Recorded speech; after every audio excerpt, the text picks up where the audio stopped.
10 questões essenciais de língua portuguesa. Essa é só uma amostra das questões que eu tenho aqui. Caso você precise de mais, caso você queira parar de ficar procurando aí pela internet questões soltas, sem comentários ou com comentários duvidosos, aqui na descrição tem muito mais questões, questões múltiplas escolhas, questões abertas, questões de certo ou errado.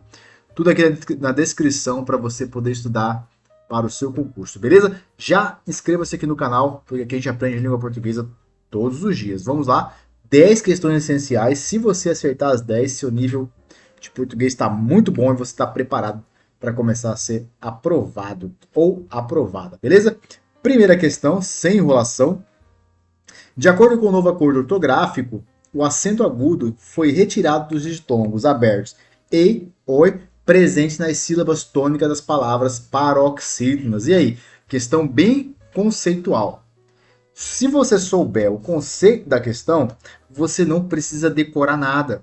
Aí não importa se você vai responder uma questão de prosódia, uma questão de paroxítona, oxítono de acentuação. Se você souber o conceito, esse, por exemplo, você responde todas as outras que aparecerem na sua frente. Então, e aí? É certo ou é errada essa afirmativa? Sem enrolação, vamos descobrir que ela é certa.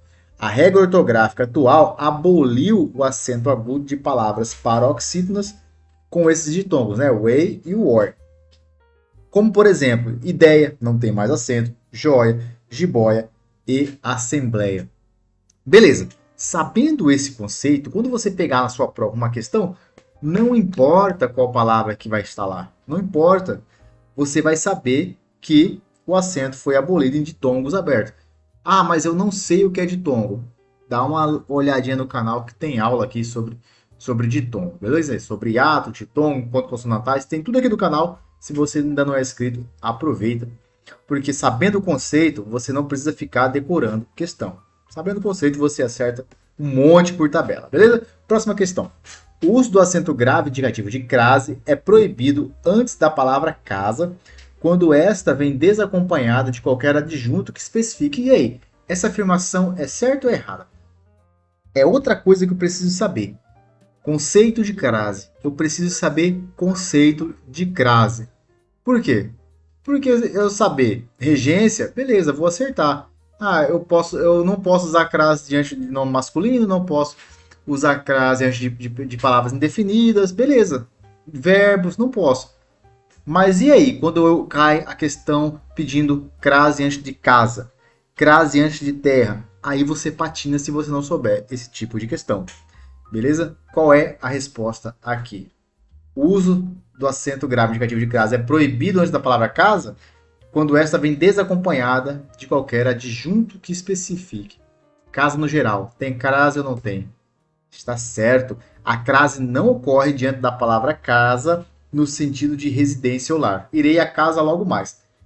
A não ser que ela seja acompanhada de uma expressão que denote dono, uma expressão específica. Irei à casa de minha mãe. Irei à casa da minha infância. Irei à casa da minha esposa. Aí sim tem crase.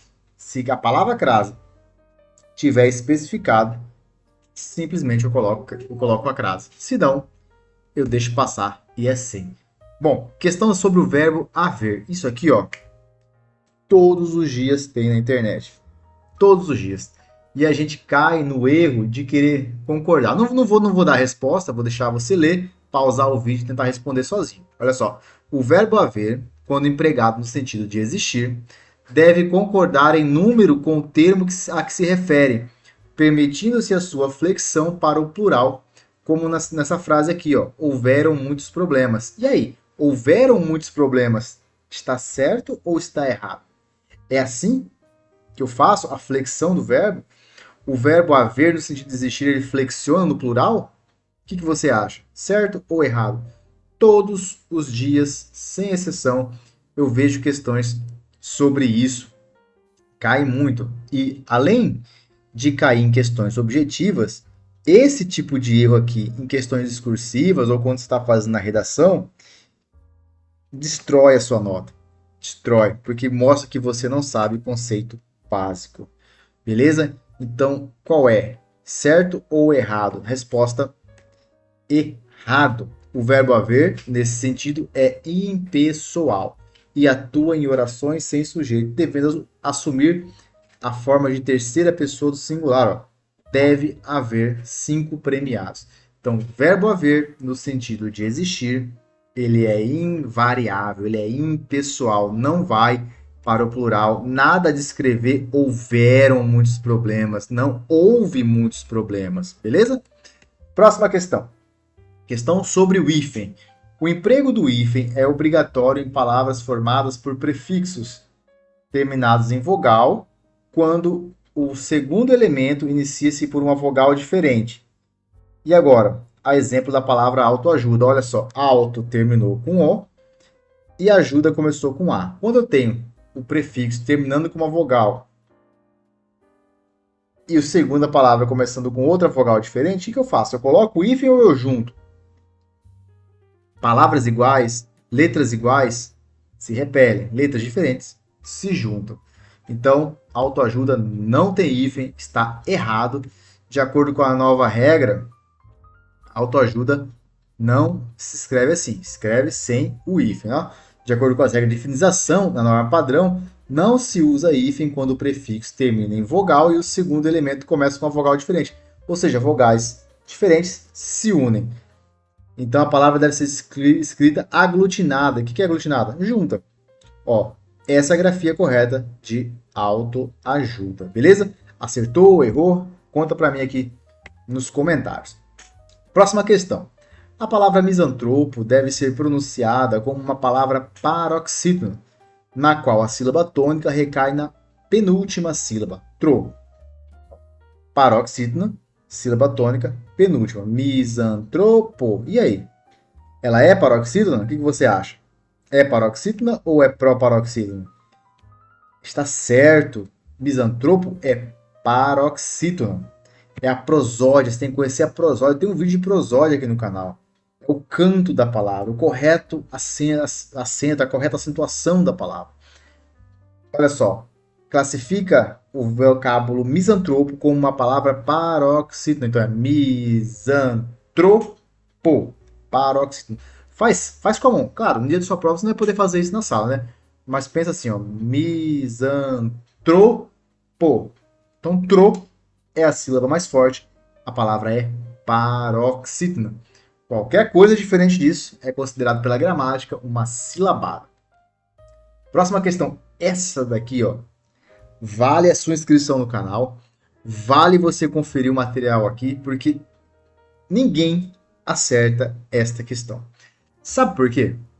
Porque muita gente tem a ideia de decorar a palavra, de tentar decorar o conceito. Não se decora, entende, tenta entender. O verbo assistir é um verbo que sempre vai cair no estudo da regência. Por quê?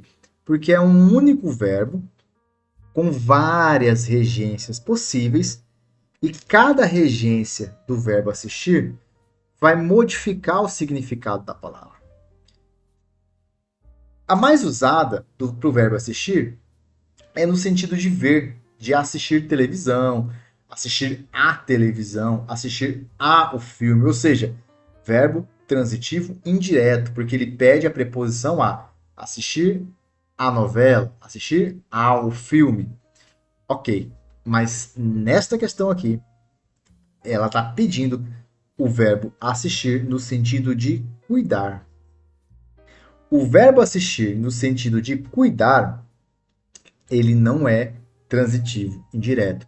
Ele não precisa de preposição. Ele funciona aqui com verbo transitivo direto.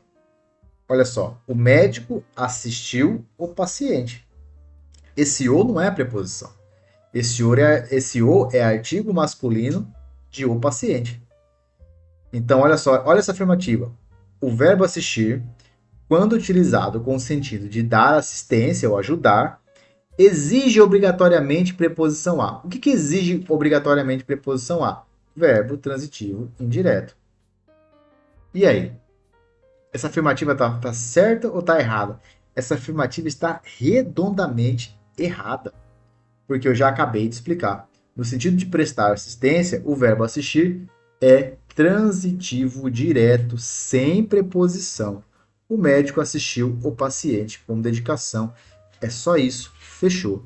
Agora, se você decorar que o verbo assistir é transitivo indireto, eu fico com muita dó de você. Beleza? A forma porque, próxima questão, junto e com acento circunflexo, deve ser empregada quando funciona como um substantivo. Normalmente é antecedida por um determinante equivalente à causa ou motivo. Isso aqui está certo ou está errado? Vou ser breve, vou ser rápido. Ou porque toda palavra que começa com uma vogal na língua portuguesa, toda palavra que eu coloco um artigo antes, no caso uma vogal, no caso dos artigos definidos ou numerais, nos indefinidos, essa palavra vem no substantivo. Então aqui, essa afirmativa aqui está correta. Quando exerce a função de substantivo, a palavra recebe o acento circunflexo e vem precedida de um determinante, como na frase muitos ainda não sabem o porquê da importância. Olha, eu sinceramente acho que o uso dos porquês já deveria ter desaparecido da língua portuguesa. Porque não faz sentido uma única palavra com várias formas para significar diferente. Coloca um só, né? Mas, como a gente não tem esse poder de mudar as coisas, cabe a nós estudarmos. A norma culta da língua portuguesa, a palavra perca é classificada como um substantivo, enquanto perda funciona como uma forma verbal. Eu duvido você pausar o vídeo e tentar responder. E aí, é verdade ou é mentira essa afirmativa aqui? O que você acha? Na forma da língua portuguesa, a palavra perca é classificada como substantivo? Não. Enquanto perda funciona como uma forma verbal. Eu acho que é completamente ao contrário. Essa afirmativa é errada. A relação correta é o oposto. A perda atua como substantivo, como em perda de tempo, e perca atua como forma verbal do verbo perder, como em não perca tempo. Beleza? Isso aqui cai muito em prova também. Volta o vídeo, pausa, escreve, anota esse conceito, que você responde várias questões com ele. Próxima questão. Segundo as regras gerais de pontuação, é terminantemente proibido separar por vírgula o sujeito do seu verbo. Verdade. Assim como o objeto direto do seu verbo. Beleza. Se você não faz ideia do que eu estou falando, aqui no canal tem uma aula sobre termos essenciais da oração. Lá a gente fala sobre verbo, a gente fala sobre sujeito, a gente fala sobre predicado, complemento, tudo. Então, um dos erros crassos que você pode cometer é colocar vírgula para separar o sujeito do seu verbo. Se você tem um sujeito, fulano, e tem uma ação que ele fez, por que você vai colocar vírgula entre eles? Maria cantou ontem. Pô, Maria cantou, eu não vou colocar verbo, nem antes, não vou colocar vírgula antes de cantou e nem depois de cantou. Não tem vírgula em lugar nenhum, é uma oração direta. Não tem nada. Beleza? Então, estamos certos. Os termos estruturais integrantes da oração, como sujeito em relação ao predicado ou complemento na relação ao seu verbo, não podem ser separados por vírgula na norma padrão. É isso. Mais dúvidas? Nossa aula aqui sobre termos essenciais da oração. Última questão, que eu já estou cansado de falar aqui. Se você ainda tem essa ingratidão no seu coração, ainda não se inscreveu, inscreva-se agora que é o momento. O uso do acento indicativo de crase ocorre de forma obrigatória antes de nomes de cidades em geral. Bom, isso aqui já é falso, tá? Já pode sair do vídeo que isso aqui é falso. Não é todo nome de cidade que usa crase, beleza? Fui a Ubatuba, voltei de Ubatuba. Então já não tem crase isso aqui. Então, presta bem atenção nessas palavras aqui, ó. Ocorre de forma obrigatória. Claro, quando se trata de crase, a gente tem três situações: crase obrigatória, crase facultativa e crase proibida. E um dos casos dessas obrigatórias não é antes de cidade. Com regra geral, não ocorre crase antes de nome de cidade. A crase só será obrigatória se o nome da cidade vier determinada por alguma adjunta nominal que especifique, como fui a Ubatuba dos Verdes Mares. Aí sim, se tiver especificado, sim. Ou se você conseguir fazer a substituição, vou a tal cidade, volto da tal cidade. Aí você usa crase. Fora isso, não se usa crase. Beleza?